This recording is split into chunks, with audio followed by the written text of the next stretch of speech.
Action. All right, Scott Mollering, EDAD 870, Chapter 11 assignment, talking about looping. PE department is sitting right behind the cameraman here off camera, so there is a small audience in attendance. One of the things I want to talk about looping is the transitioning of teachers to follow a certain age of students throughout a 2 to 3 or 4 year period of their education, such as a kindergartner comes in and they get Sally as a teacher. When the kids move on to first grade, Sally's going to move with them and be their first grade teacher. When the kids move to second grade, Sally's going to move with and be their teacher all the way through. There's some advantages to looping. Here's a few of them. One is that behavior is usually much better year to year because the students know what to expect and they get comfortable with the teacher. Okay, another thing is that comfortableness, and this helps the relationships between not only the students and the teacher, but also the teacher and the students, teacher and the parents. That they have a good comfort level of working with a new person, or working with the same person rather than a new person every year. Another key thing to looping is that the teacher can be more innovative. They can take chances with their students a little bit more and incorporate some new ideas because that teacher would have a great perspective on the abilities of the class. What might work for some students might not work for others, and the teacher after a year or two would have a good feel for what would be successful in the classroom. Okay. Brett Berry, please call the office.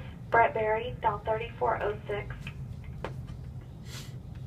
Another opportunity is, well, like we said, behavior, the teachers interacting with the students interacting with the teacher.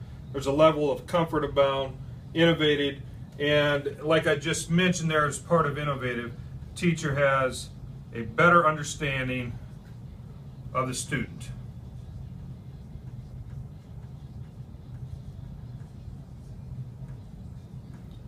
And along with that, student needs and what is successful for a student. So there's some many advantages to looping.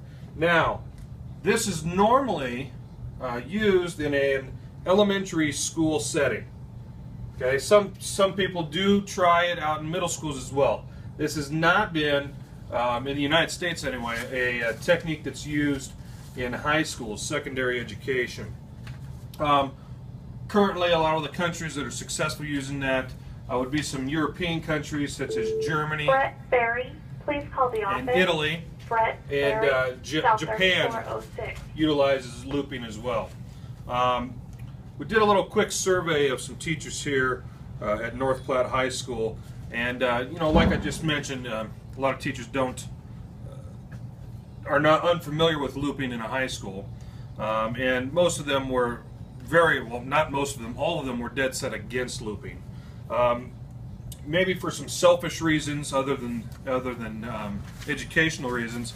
You know, some teachers get to the point in their career where they have the cream of the crop of students and they teach just a few sections of 10 or 12 in an advanced calculus class or an advanced English class or something along those lines, and they really enjoy teaching those classes. So I think selfishly a little bit, those teachers would not want to go back to freshman level and work with a group of students all the way through. One of the things that the maybe the less experienced teachers kind of get thrown into that freshman or sophomore age of students, and they kind of like not looping because they have everybody in the class, and with that there's a great mixture of levels of ability, and if you only have them for a short amount of time, that you don't get a negative perception about a student that might have to carry with you if you were looping from semester to semester or year to year, and you might constantly have a bad taste in your mouth when you see this particular student coming in. So those teachers prefer not looping because they can change the class rosters with a little more fluidity. So there's some of the advantages of looping. The North Platte High School teachers surveyed were in disagreement with the idea of looping, and for some of those reasons just as well, the continuance of a bad or negative relationship. Some teachers don't feel like they have the expertise level to teach higher level classes. They're more comfortable teaching the same thing over and over, and students are less adapted. Another factor, a negative factor of looping, is that students are not as open to change if they get comfortable with the looping system. They get into a routine, and if something new gets brought in by another teacher when they go to another class, then it becomes very difficult for them to adapt on the fly.